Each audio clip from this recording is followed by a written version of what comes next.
예수님께서 십자가에서 죽으신 후에 제자들이 그 핍박이 두렵고 또 고난이 두려워서 저는 숨어 지냈습니다. 세상의 풍파가 그렇게 위협을 한 것이지요. 부활하신 예수님이 숨어 지내는 제자들 앞에 나타나셔서 가장 먼저 하신 말씀이 뭡니까? 혹시 여러분들 기억하고 계세요? 무슨 말씀을 제일 먼저 하셨죠? 샬롬, 너희가 평안하뇨? 이렇게 제일 먼저 하신 말씀이 너희가 평안하뇨? 이 말씀입니다. 저도 부활절 이후라 여러분들에게 묻습니다. 한 주간 동안 평안하셨어요? 네. 안 평안했으면서 평안한 것처럼 대답하는 사람 없습니까? 평안하게 지내셔야 합니다. 세상에 막 평지풍파가 일어나고 천지가 개벽을 해도 예수 안에 있는 분들은 평안을 얻어야 돼요. 그게 세상을 이기는 방법입니다. 평안하게 지내시고 세상을 꼭 이기십시오. 내가 세상을 넉넉히 이기느니라 이렇게 말씀하셨거든요. 세상을 이겨야 합니다. 오늘 본문은 요한복음 7장인데 1장으로 한번 우리 건너가서 다시 1장 8절을 한번 보겠습니다.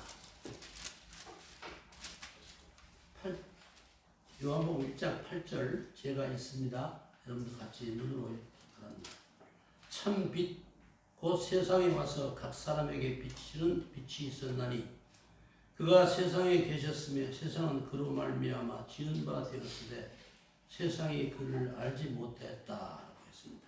여기서 그가 누굽니까? 바로 예수님을 가리키는 말씀이지요. 어둠 속에 감춰져 있던 것들도요. 빛이 비치면 그 정체가 분명하게 드러나게 되어 있습니다. 온 우주의 참빛이신 예수님께서 이 어둠의 세상을 밝혀주시려고 이 세상에 오셨습니다. 그런데 1장 5절에 보면 빛이 어둠에 비치되 어둠이 깨닫지 못하더라 이랬어요. 이러한 현상이 세상에 지금도 있는 것입니다. 어둠이 있어서 어둠의 세력이 너무 강해서 빛이 비쳐도 깨닫지를 못한다는 거죠. 예수님의 공생애가 시작되었을 때 어떤 어둠의 현상들이 일어났을까요? 예수님이 오셨습니다. 세상을 밝히러 오셨는데 어떤 현상들이 일어났을까요? 보니까 첫째로 요한복음 1장 5절에 이는 그 형제, 요한복음 7장 5절에 이는 그 형제들까지도 예수를 믿지 아니하미르라 그랬어요. 예수님의 형제들까지도 예수님을 안 믿었다 그 말입니다. 성령의 계시를 받고 예수님을 믿게 했잖아요. 마리아가, 어머니 마리아가. 그 어머니 마리아의 복중에서 태어난 형제들조차도, 그래서 함께 자라난 형제들조차도 예수님을 안 믿었다고 했어요. 믿지 아니하더라. 참 기이하지 않습니까? 성령의 계시를 받고 예수님을 잉태한 그 뱃속에서 함께 태어난 어머니 마리아에서 함께 태어난 그 형제들도 예수님을 안 믿었다고 해요. 믿지 아니하더라. 믿지 아니하미르라. 저는 이 성경을 읽으면서 참 갸우뚱갸우뚱했어요. 처음에는. 근데 여러분들도 그렇지 않습니까?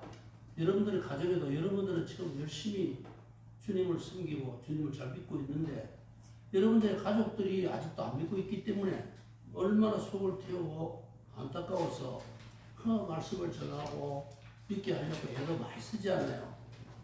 그런데도 막무가내로 못 믿겠다고 고집을 부릴 때 얼마나 마음이 졸이고 속이 탑니까? 그런데 여러분들 보세요. 예수님의 형제들조차도 믿지 않았다고 했잖아요. 예수님의 형제들조차도 믿지 않았다는 거예요.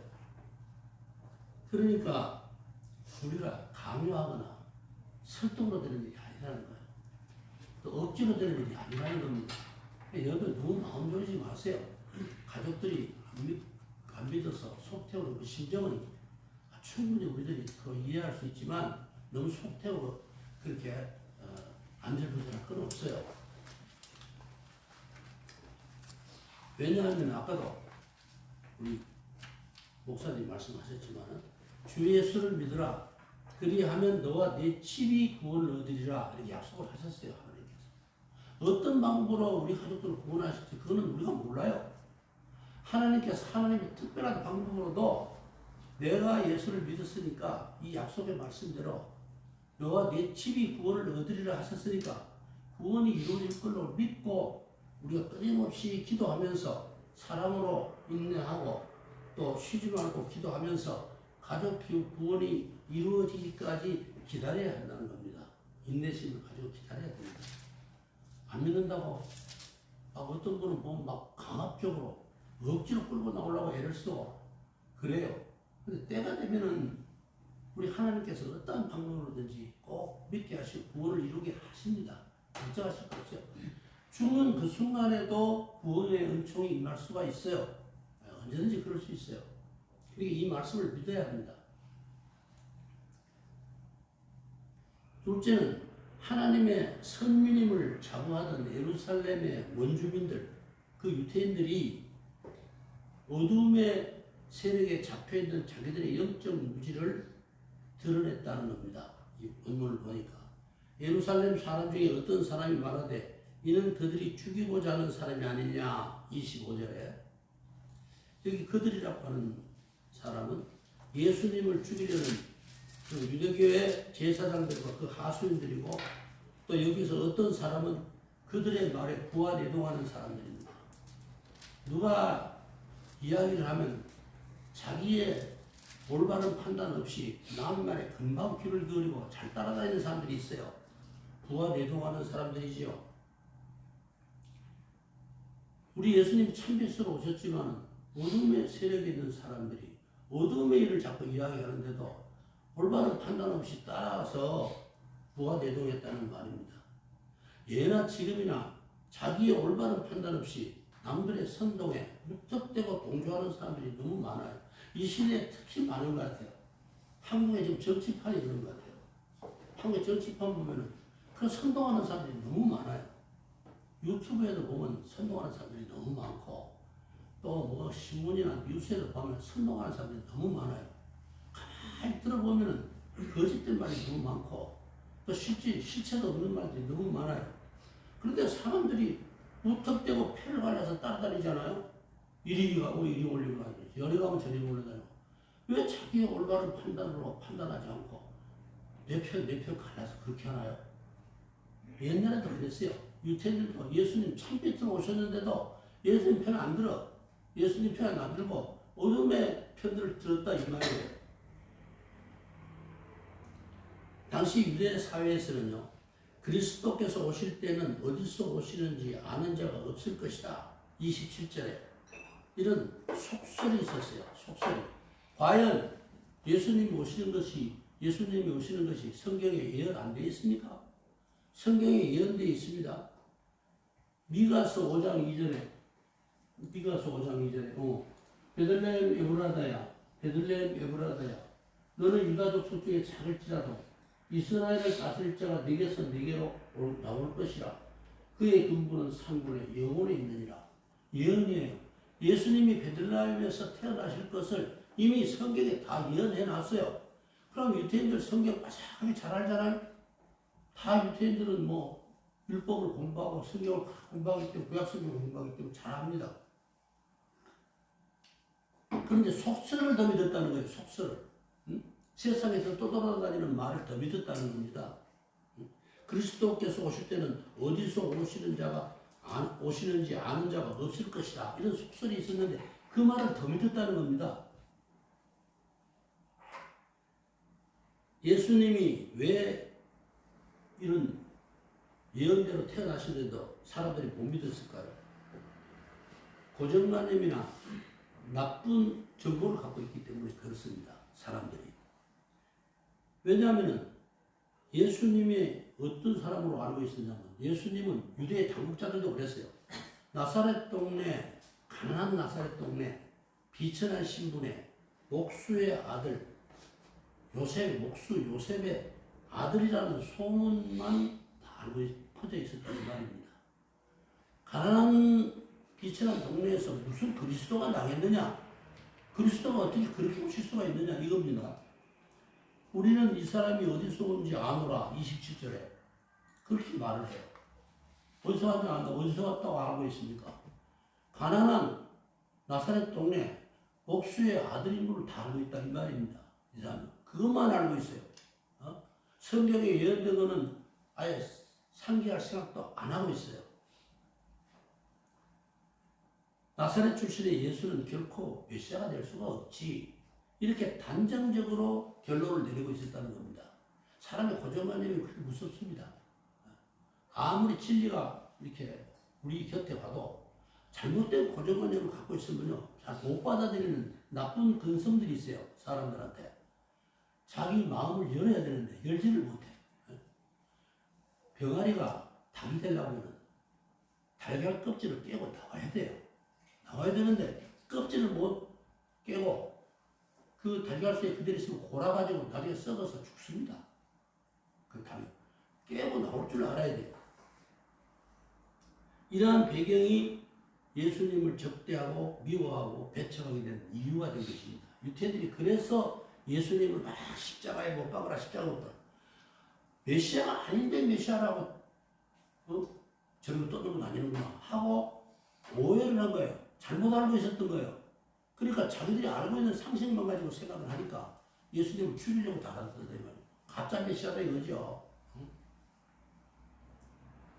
셋째는 유대인들은 막연히 세상 기준으로만 예수님을 평가하려고 했다는 겁니다. 예수님이 성전에서 성경을 가르치실 때 그 말씀의 권위와 해박한 지식에 모두가 놀라움을 금치 못했습니다. 너무나 잘 가르치시거든요. 다들 놀랐어요. 그래서 사람들이 뭐라고 말하느냐면 요한복음 7장 15절에 보면 이 사람은 배우지 아니하였거늘 어떻게 그를 아느냐 이래요. 다들 목수 아이들이 아주 가난한 나사렛 동네에 그 예수를 다 알고 있어요. 그런데 가르치는 걸 보니까 너무나 놀랍게 가르치시거든요. 뭐 말씀도 막히는 것 없이 아주 해박한 지식으로 그래 가르치시니까 다 놀랐죠. 그래서 의아해했습니다. 예루살렘 주민들은 정말 어느 날 호련히 나타난 예수님에 대해서 큰 의심을 품고 있었어요. 온 예루살렘 동네가 예수님이 나타나셔서 막 가르치시고 기적을 행하시고 하니까 센세이션이 일어난 겁니다. 온 소동이 일어났어요. 말하자면은 메시아 선풍이 일어났어요. 메시아가 아닐까? 메시아가 아니라면 어떻게 저렇게 기적을 일으키고 어떻게 저렇게 말씀을 훌륭하게 가르칠 수가 있나? 다들 의심이 일어나잖아요. 그러나 한편에서는 의혹과 경계심으로 지켜보고 있었다는 겁니다. 긴 것 같기도 하고 아닌 것 같기도 하고 메시아인 것 같기도 하고 아닌 것 같기도 하고 우리들 중에도 여러분들 중에도요. 지금까지 설교 말씀 많이 듣고 예수님도 많이 들었지만 여러분들 마음속에서 때로 갈등이 일어날 때가 많을 것입니다. 정말 예수님이 2000년 전에 오신 그 예수님이 나의 구주가 되시는가? 지금도 나의 구주가 되실 수가 있나? 저도 그런 의심을 품어봤거든요. 2000년 전에 태어나신 예수님, 그때 오신 예수님, 지금 다하고 직접적인 관계가 있을 수 있을까?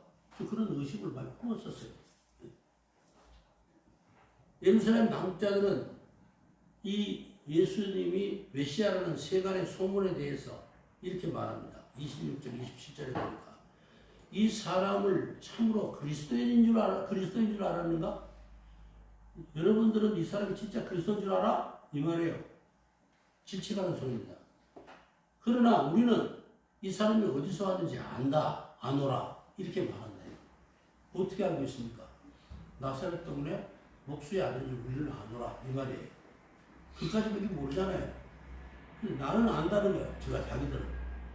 근데 너희들이 나는 잘 알고 있는데 너희들은 왜 그 사람을 그리스도인 줄 알고 있는 거야? 이 말입니다. 예수님이 가난하고 비천한 신분이라고 업신여기고 있었기 때문입니다. 예수님이 나사렛 동네 가난한 목수의 요셉의 아들로 자라나서 글도 깨우치지 못한 무식자로만 알고 있었다는 것입니다. 그러니까 그렇게 알고 있기 때문에 그 사람한테서 뭐가 나오겠느냐 이 말이에요. 그런 사람한테서 뭐가 나올 수가 있겠어. 우리들도 그렇지 않아요? 옷을 너무나 흐름하고 입고 노숙자로 있으면 다 무식한 사람입니까? 그렇게 오해하기가 쉽지 않아요. 그 가난해가지고 아니 그 사람이 어떤 형편이 나빠져가지고 노숙자 생활할 수도 있을 수 있어요. 많이 배운 사람이 있을 수도 있어요. 근데 우리들이 그 사람을 보면요, 저 사람은 무식하고 무능하고 능력이 없고 이렇게만 생각하기가 쉽잖아요. 옛날에도 그랬고 지금도 그렇다는 이야기입니다. 이런 일들을 우리가 생각할 때 우리들이야말로 당시의 예루살렘 사람들과 비교할 때 얼마나 복받은 사람들입니까? 우리들이 진짜 복받은 사람들입니다. 왜? 우리는 예수님이 말씀, 하나님의 말씀이 육신이 되어 오신 분이라는 거 다 믿고 있고 알고 있어요.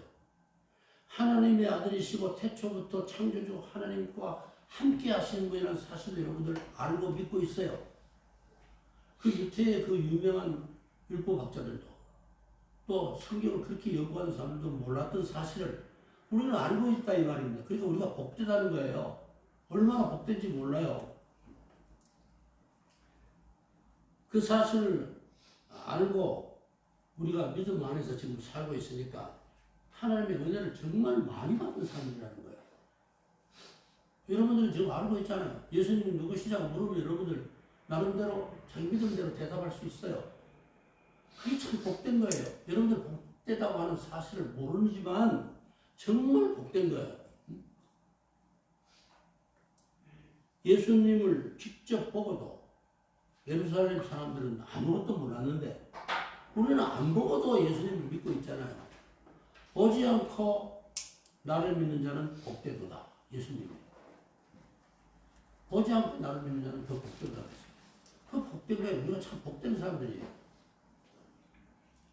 정말로 하나님의 은혜 많이 받은 사람입니다. 그래서 우리 마음속으로 이렇게 예수님을 알고 믿게 해주신 하나님께 할렐루야 감사합니다. 항상 감사 찬송이 우러나야 돼. 예? 정말로 예수 바로 믿는다면 그 사실 잊으면 안 돼요. 당시 예루살렘 고위층과 귀족계급의 신분을 자랑하던 유대인들이나 오늘날 고학력자, 부유층, 지도급 신분이라 할지라도 예수님을 모르고 예수님을 거부하고 있으면 사실은 실로 가련한 사람들이라는 겁니다. 우리 계시록 2장 17절에 보면요. 라오디게아에 주는 말씀이 있는데 거기 이런 말씀이 있어요. 네가 말하기를 나는 부자라 부유하여 부족한 것이 없다 하나 네 권고한 것과 가련한 것과 가난한 것과 눈먼 것과 벌거벗은 것을 알지 못하는도다. 고학력자는 뭐하고 요즘 미국에 무슨 하버드 대학 나왔다는 사람도 많고 어디 고학력자뿐만 아니라 돈도 많고 부족한 것이 없는 사람들이 얼마나 많아요. 그런데 진짜 알아야 될 거 모르고 있는 사람들이 얼마나 많은지 몰라요. 하나님 모르고 예수님 모르면은 정작 알아야 될 거 모르는 사람들이에요. 진리를 모르고 있는 사람들이기 때문에 사실은 가장 가난하고 눈멀고 벌거벗고 그런 사람들이다. 공고한 사람들이다. 성경이 그렇게 지금 규정하고 있는 것입니다.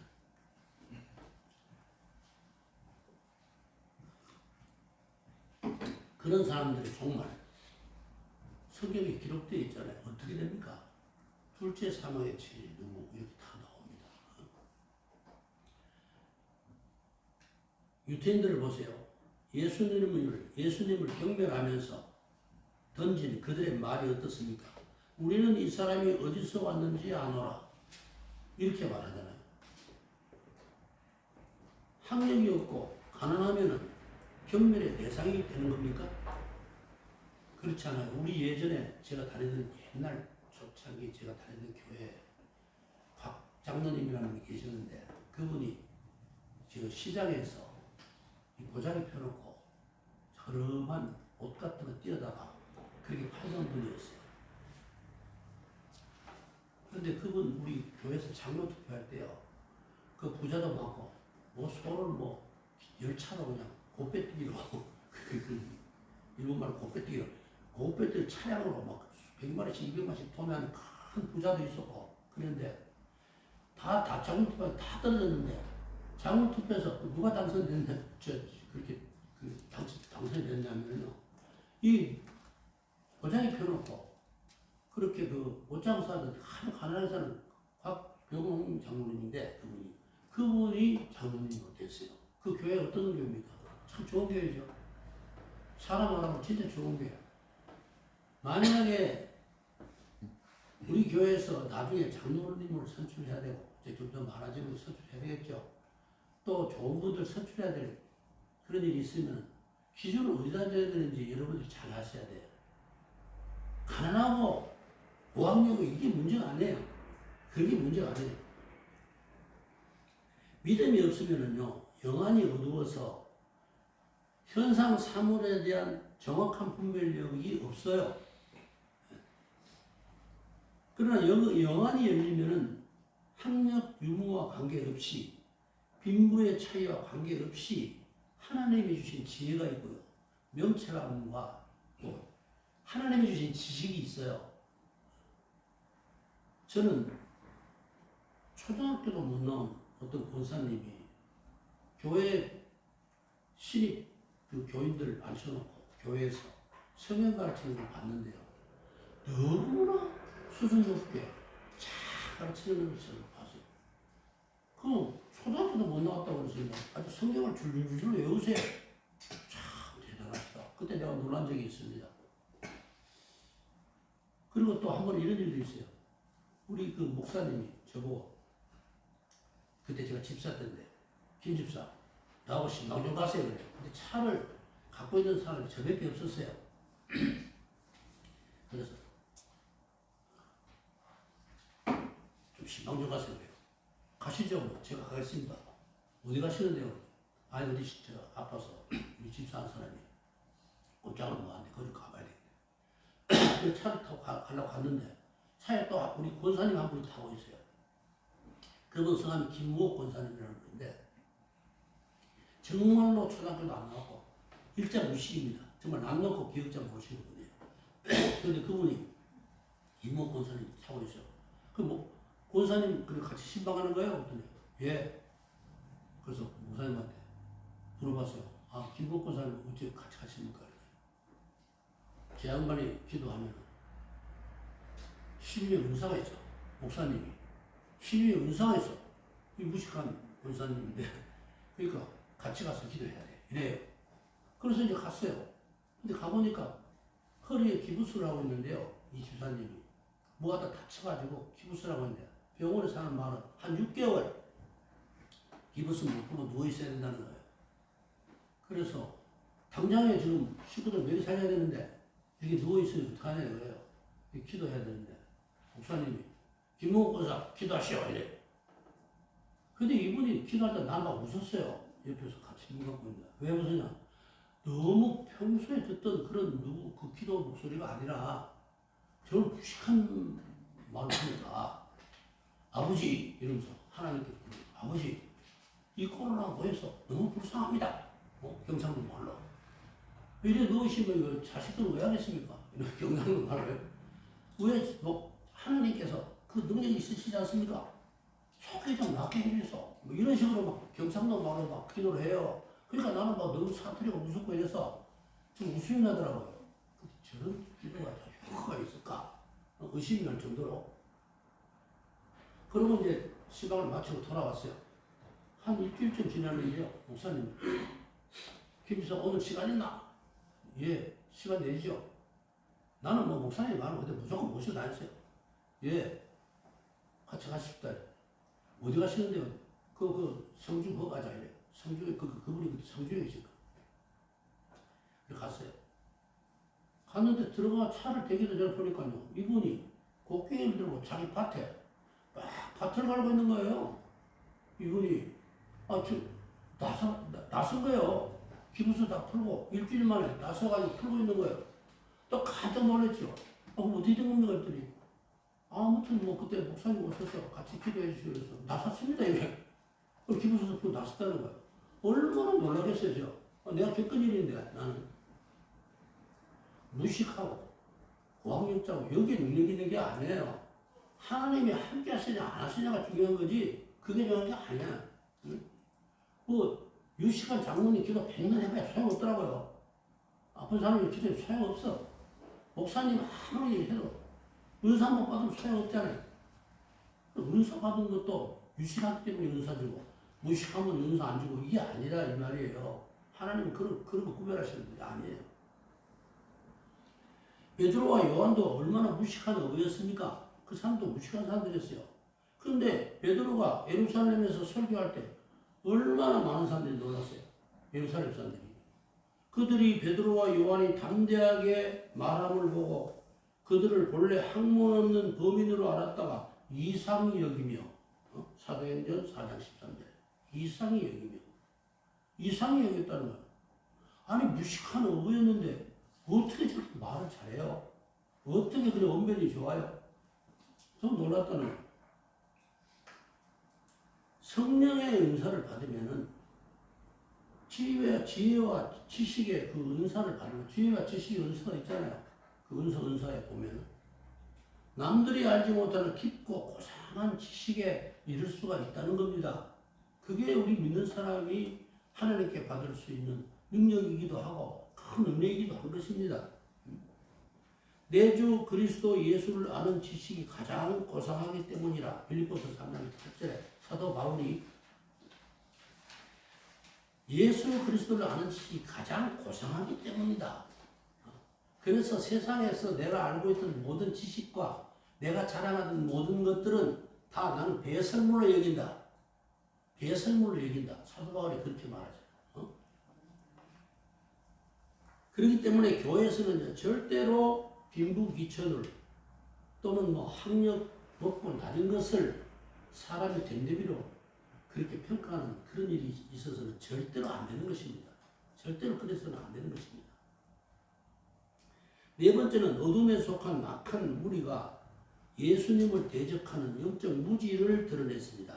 20절에 보니까 무리가 대답하되 당신은 귀신이 들렸도다. 아니 예수님을 보고 귀신 들렸다 하는 이런 인간들이 있는 거예요. 하나님의 아들 정말 참빛으로 오신 예수님 어둠의 세력을 다 걷어내려고 오신 예수님을 향해서 귀신이 들렸다 이때 이 말이에요. 예수님 보고 귀신 들렸다 하는 이런 미친 인간들이 어딨냐 이 말이야. 그런데 이렇게 잘못된 한번 그 정보를 접하면은 사람들이 이렇게 자기 생각에 변화를 못 줘. 그래 오늘날 내가 정말 우리나라에 그 정치판을 돌아오고 생각하면서 참 큰일 났다 대한민국. 이러다가 대한민국 나라가 다 망해도 뭐 언제 망할지 모르겠다. 이런 걱정이 막 앞서요. 너무 사람들이 세상 정보만 자꾸 흡수하고 진리로 가지고 분별할 생각을 안 해. 제가 밴드에서 올려놓고 여러분들 이런 사람 읽고 많은 사람 안 되기 때문에 보니까 밴드에 다 올려놨는데 그 성경 말씀을 올려놨어요. 우로나 좌로나 치우치지 말고 하나님 말씀을 중심으로 하는 그런 말씀이 있어요. 우로나 좌로나 치우치지 말라는데 왜 다들 치우쳐서 앞뒤 안 가니까 무조건 네 편이고 내 편이고 가렵니까?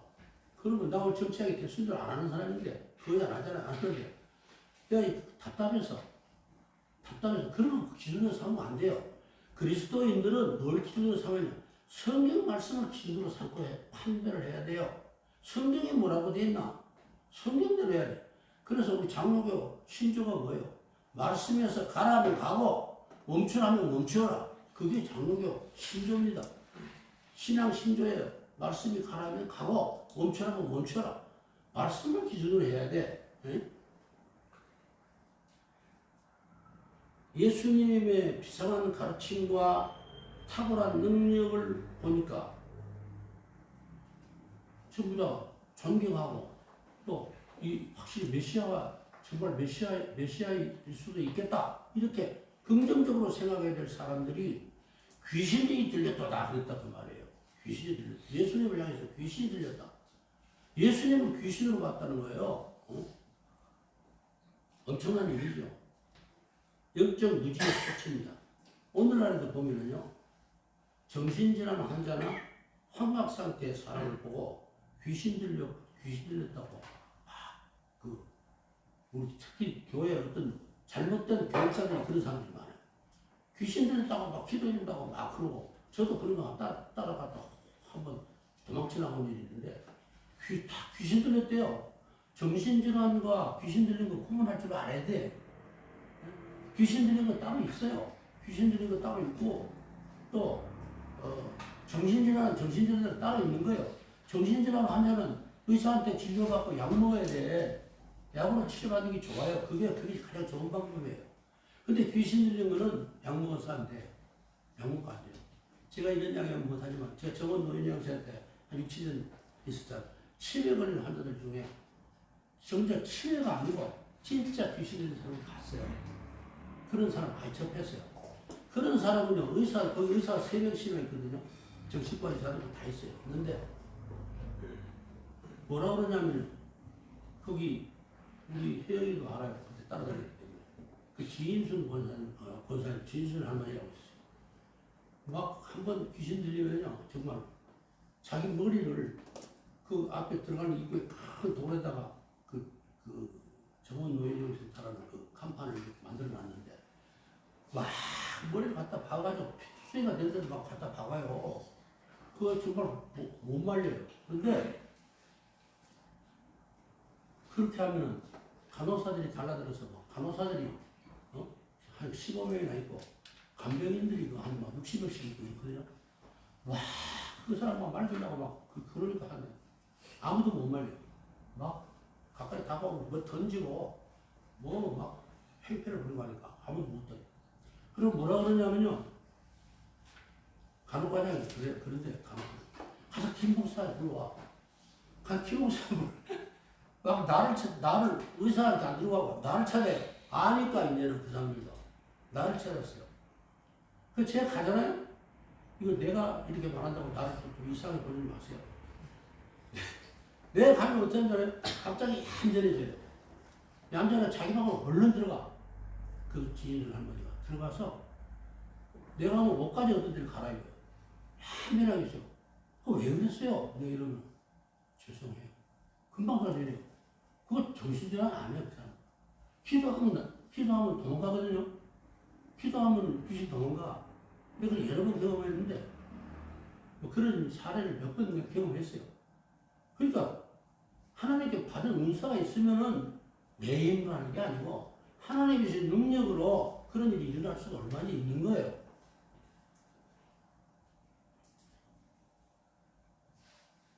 오늘 28절, 29절 봅니다. 예수께서 성전에서 가르치시며 외쳐 가로되 너희가 나를 알고 내가 어디서 온 것도 알거니와 내가 스스로 온 것이 아니로다. 나를 보내신 이는 참이시니 너희는 그를 알지 못하 나는 아노니 이는 내가 그에게서 났고 그가 나를 보내셨습니다. 너희는 그를 알지 못하나 그랬습니다. 사람들이 하나님과 그리스도의 관계를 알지 못하는 것은 당연한 일입니다. 왜 그렇습니까? 아버지 외에는 하나님 외에는 아들을 아는 자가 없고 아들과 그 아들의 소원대로 계시를 받는 자 외에는 아버지를 아는 자가 없느니라. 마태복음 11장 27절. 오늘 본문은 아닌데 마태복음에 있는 말씀입니다. 여기 보세요. 아들의 소원대로 예수님의 원하시는 대로 계시를 받는 자 외에는 하나님을 아는 자가 없느니라 그랬어요. 이 무슨 말씀입니까? 예수 믿는 것이 예수님의 계시를 하나님을 알고 예수를 믿는 것이 예수님으로부터 계시를 받았기 때문에 알고 믿게 된다는 거예요. 여러분들 여기 앉은 분들요. 예수님의 계시를 다 받은 분들이야. 안 그러면 여기 못 앉아 있어요. 다른 사람 지나가는 세상에 있는 사람들 데리다가 앉혀놔 보세요. 못 앉아 있어요. 다 도망가. 억지로 끌다가도 다 도망가니까 못 있어요. 안 들어. 암만 하나님 말씀 이야기하는데 안 듣습니다. 절대 안 들어요. 왜? 계시란 말이 무슨 뜻이에요? 한문으로 하면 10개자 보일시자. 열어서 보여줬다 이 말이에요. 쉽게 풀이하면 원어적으로 다른 뜻이 있지만은 쉽게 이야기하면 10개자 보여주시죠. 열어서 보여주죠. 예수님께서 우리에게 뭔가 열어서 보여주셨기 때문에 우리가 하나님을 알고 하나님을 믿게 된 거예요. 여러분 얼마나 감사합니까? 이거 아멘 해야 돼. 응? 지금도 예수님은 우리들의 눈에 보이지 않지만 보이지 않는 하나님의 계시자이시고 성육신하신 하나님의 아들이십니다. 예수님은 하나님과 부자관계에 있기 때문에 아버지 하나님 외에는 아들이신 예수님을 알 자가 없고 아들이신 예수님을 통하지 않고서는 아버지 하나님을 알 수가 없다. 이렇게 지금 말씀을 하시는 거예요. 예수님의 계시 없이는 하나님을 알 수가 없는데 여러분들이 하나님을 아는 것은 예수님의 계시를 받았기 때문에 아는 거야. 여러분들이 믿음을 가져야 돼요. 예수님의 계시가 없었으면 내가 왜 맨날 주일마다 이렇게 서둘러가지고 교회 나오는 거지? 예수님이 열어서 보여주신 게 있으니까 그렇게 나오는 거예요. 억지로 되는 게 아니야, 이게. 아주 은혜에 의해서, 주님이 주신 은사에 의해서 자연스럽게 믿음의 은사를 받았기 때문에 그렇게 이루어진 일들입니다. 그거 잘 아셔야 됩니다.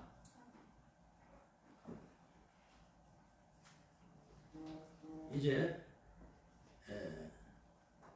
그렇기 때문에 여러분들의 가족들이나 친지들이나 이런 분들이 불신앙적 태도를 취하는 것에 대해서 함부로 비난하거나 차갑게 대하지 마세요. 안 믿어도. 여러분 아까도 말씀드렸지만은 때가 될 때까지 그냥 꾸준하게 기다리면서 사랑으로 그렇게 인내하면서 그 회복돼서 돌아올 때까지 꾸준히 기도하면서 그렇게 노력을 그렇게 하세요. 하지 말라는 이야기는 전도해야 돼요, 끝까지. 왜냐면 하나님은 전도를 통해서 이끌어 들이시거든요. 하나님 단계니까 전도해야 되지만은 그렇다고 해서 내가 전도한 만큼 효과가 없다고 막 그냥 안 좋게 비난하거나 그러지 말라 이런 이야기입니다. 자, 다음으로 이제 30절을 봅니다. 저희가 예수를 잡고자 하나 손을 대는 자가 없으니 이는 그의 때가 아직 이르지 아니하였습니다. 30절에 사악한 유대인들이 예수님을 잡아서 죽이려고 했습니다. 하지만은 하늘로부터 오는 어떤 강력한 저지에 의해서 이게 뭔지 확실하지 않아요. 성경에 이렇게 말씀하지 않기 때문에 어떤 일이 일어난지 몰라요, 우리는. 근데 성경에 예수를 잡고자 하나 손을 대는 자가 없으니 이는 그의 때가 아직 이르지 않았어요. 성경에 이렇게 있으니까 그대로 우리가 성경을 받아들여요.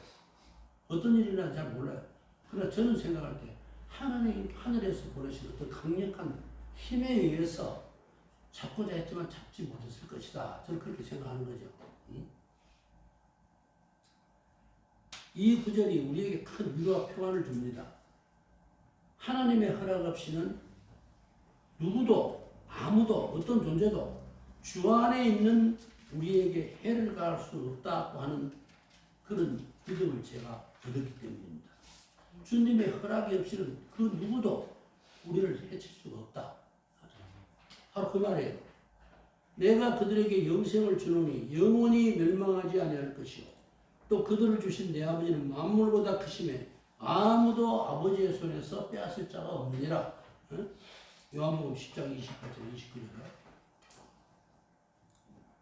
사울 왕이 창을 던져서 다윗을 죽이려고 했어요. 창을 던졌거든요. 근데 창이 빗나갔어요. 가까운 거리에서 던졌는데도 다윗의 몸을 맞추던 빗나갔어요. 왜 그렇습니까? 창을 던지는 것은 사울의 마음이지만은 죽고 사는 것은 하나님의 소관이에요. 그러니까 별개의 문제야. 그걸 못 죽여. 하나님의 허락이 없었다는 거예요. 다니엘이 사자굴에 던져졌어요. 사자들이 그를 물어 죽이려고 했지만은 그렇게 하지 못했습니다. 왜? 성경에 보니까 하나님께서 사자의 입을 봉하셨다. 사자의 입을 봉하셨다 그랬어요. 그러니까 사람들은 죽이려고 해도 안 되는 거야. 하나님 허락이 없으면 안 된다는 그 말이에요. 사드락과 메삭과 아벳느고가 7,000도가 넘는 가마솥에 던져졌지만 안 죽었어요. 털끝 하나 안 상했어요. 왜 안 상했느냐? 하나님이 보호하셨다. 그 가운데 주님이 계셨다고. 세 사람이 들어갔는데 네 사람의 그림자가 보이잖아요. 누구야? 한 사람이 예수님이라고 우리가 성경학자에 그렇게 해석하잖아요. 이는 그의 때가 아직 이르지 아니하였습니다. 예수님을 죽이려고 음모를 꾸미고 기회를 노렸지만은 하나님의 허락한 때가 아니었기 때문에 실패할 수밖에 없었다 하는 겁니다. 때가 돼서 십자가의 때가 돼가지고 그때가 돼야 이르러야 하나님의 허락이 떨어진다고 말이에요. 사탄의 끊임없는 악의와 악인들의 증오심이 절정에 다다랐다 할지라도 하나님의 정하실 때가 아니면 절대로 예수님의 죽음을 악당길 수가 없었다는 거예요. 아무리 발악을 해도 안 된다는 거예요. 하나님께서 계획하신 예수님의 십자가의 후속사가 다 성취되는 그때가 이르렀기 때문에 예수님이 십자가에 못 박혀서 죽으신 것입니다. 그리고 예수님이 십자가상에서 마지막으로 하시는 말씀이 뭐예요? 다 이루었다. 다 이루었다. 하나님이 계획하신 후속사가 완전히 성취되었다. 다 이루었다고 하셨기 때문에, 그때가 됐기 때문에 예수님이 십자가에서 운명하신 거예요. 예수님 안에는 우리의 생명도 그와 같습니다. 하나님의 정하신 때가 아니면은 우리의 생명을 누구도 해칠 수가 없습니다. 여러분들 그거 믿으셔야 돼요. 사탄이 우리를 대적해서 우리의 육신에 일격을 가할 수는 있어요. 질병으로도 또는 뭐 사고로도 일격을 가할 수는 있습니다. 그러나 하나님이 정하신 수완을 단축시키지 못해요. 하나님이 정하신 수완이 있어요. 우리 부모님이 소천하시기도 하고 가까운 친구가 소천하기도 하고 이럴 수 있지만 그 하나님이 정하신 수완이 이르렀기 때문에 그렇게 하는 거예요. 저는 항상 그 생각을 해요. 난 나이가 지금 많잖아요.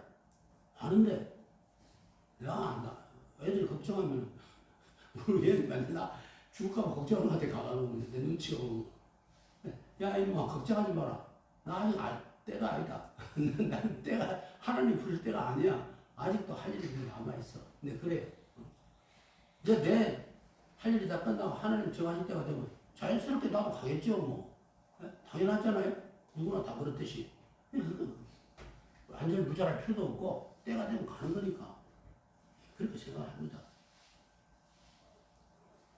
세상에 주는 환난, 무서운 전염병과 재앙이 우리 가족들에게 해를 끼칠 수도 있을 거예요. 그렇지만은 하나님의 허락이 없는 그 무엇도 우리와 우리 가족들의 생명을 해칠 수가 없습니다. 여러분 그런 믿음을 가져야 돼요. 하나님께서 우리 생명의 기한을 정하시고 하늘에서 부르시지 않는 이상 아무리 무서운 재난이나 악한 질병이 찾아온다 할지라도 그런 환난의 희생물이 되지는 않는다는 겁니다. 지금 대만 보세요. 갑자기 7.2 강진이 일어나가지고 갑자기 기적이 어느 날 갑자기 세계 도처에서 전쟁이 일어나고 지금 예수님이 말씀하신 것처럼 무화과나무가 연한 가지를 내면은 여름이 가까이 온 것을 알라. 세상의 징조가 그러면 주님의 때가 가까운 것이 가까운 줄 알아라. 그 말씀인데요. 지금 세상의 징조를 보면요. 정말로 주님의 때가 가깝지 않았나. 저는 그런 어떤 느낌을 받을 때가 있어요. 지금 세상이 너무 지금 이게 언제 어떻게 될지 몰라. 북한에서도 핵 그러잖아요.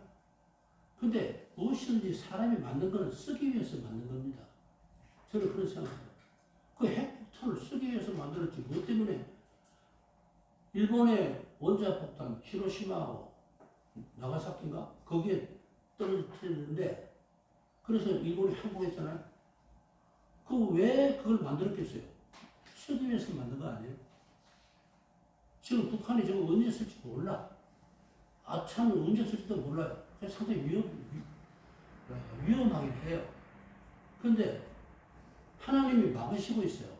하나님이 정하실 때가 아니니까. 근데 하나님이 만약에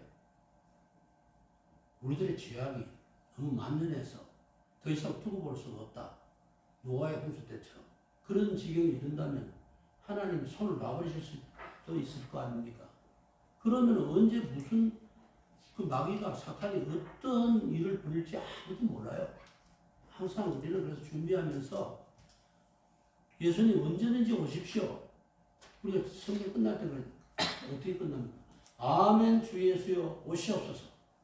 아멘. 주 예수에 오셔서 언제 오셔도 좋고 언제 오셔도 우리는 주님 환영합니다. 주님을 맞아드리겠습니다. 이런 마음의 자세로 살아야 한다는 겁니다.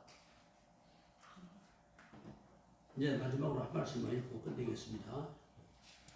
시편 92편 5절에서 7절인데 너는 밤에 놀램과 낮에 흐르는 살과 암흑 중에 행하는 연병과 황폐케 하는 파멸을 두려워 아니하리로다.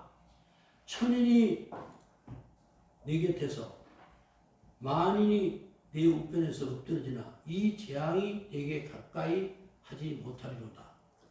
우리나라에 재앙 없는 거, 그래도 기독교들이 많아서 많이 기도하고 있기 때문에 하나님이 돌보시는 것이다. 나는 그렇게 믿고 있어요. 그렇게 믿고 있어요. 우리 이제 그래도 기독교인들이 얼마나 많고 대한민국 교회가 전 세계에서 제일 많아. 대한민국만큼 교회가 많은 데 없어요. 이 교회들이 그래도 하나님께 맨날 매달리고 기도하고 하니까 하나님이 그래서 나는 나쁜 사람도 많지만 믿는 사람들을 보고 하나님 봐주신다. 나 이렇게 믿어요. 참빛으로 오신 예수님께서 어두운 세상을 정오의 해처럼 밝게 비추는데 누가 그 강렬한 빛을 가리고 우리의 삶을 어둡게 할 수 있겠습니까? 여러분들의 삶을 어둡게 할 수 있는 분 아무것도 없어요. 주님 의지하세요. 의지하고 정말 주님한테 한번 매달리세요. 힘든 일 있으면 매달리시고 하면은 주님께서 있잖아요. 만인이 네 곁에서 다 엎드려지나 이 재앙이 네게 가까이 하지 못하리로다. 하나님이 지켜주시겠다고 딱 하나님이 주권적으로 역사하시면은 여러분들이 아무리 어려운 형편이 있더라도 성황이 비칩니다. 빛이 비쳐요. 어떤 방법으로도 하나님이 우리를 해결해 주실 수가 있어요. 나는 그런 거 여러 번 체험했어요. 정말 앞이 캄캄해가지고 정말 내일 먹을 쌀도 없는데 나 그런 지경까지 가봤어요. 이번 한 달만 끝나면 이제 집 바깥으로 쫓겨나야 되는 형편까지도 한번 가봤어요. 근데요, 천하로 기도하고 하니까 그 다음날 아침에 답이 와. 그 다음날 아침 새벽에 응답이 와요. 응답이 와서 정말 희한한 일 많이 겪었어요. 그 1, 2달이면 시간이 좀 달렸으니까 못하고요. 그런 걸 경험해봤기 때문에 여러분들 자신있게 제가 말해요. 낙심하지 마세요. 어떤 일이 있어도 낙심하지 말고 잘 참고 견디면서 기도하면 반드시 하나님께서 이루어 주십니다. 믿기를 축원합니다. 아멘. 아버지 하나님, 참으로 세상이 험악하고 재앙이 많고 환난이 많은 시대입니다. 이러한 시대에 살지만 우리가 하나님 안에 있고 우리 주님 예수 그리스도 안에 있는 이상 우리들이 두려워하거나 겁내거나 놀라지 않도록 우리 주님께서 지켜주실 줄로 믿습니다. 우리들의 사랑하는 우리 성도들의 가정마다 여러 가지 문제를 안고 있는 줄로 압니다. 우리 하나님께서 도와주시고 하나님께서 지켜주시며 하나님께서 역사하여 주셔서 저들의 어려운 문제 실타래 얽힌 거 풀어주듯이 다 풀어지도록 역사하여 주시옵소서. 힘든 일 다 해결해 주시기를 간절히 원합니다. 주님만이 그렇게 하실 수 있는 것을 믿습니다. 아버지 주님을 믿사오니 주님께서 역사하여 주시옵소서. 병든 몸 주님께서 치료하여 주시옵소서. 주님께서 친히 안수하여 주시옵시고 저들의 그 병든 몸을 주님께서 쓰다듬어 주심으로 깨끗이 병치료 되고 많은 역사가 일어나게 도와주시옵소서. 아버지 하나님 늘 저희들의 삶을 선한 길로 인도해 주시기를 바라옵고 예수님의 이름으로 기도하옵나이다. 아멘.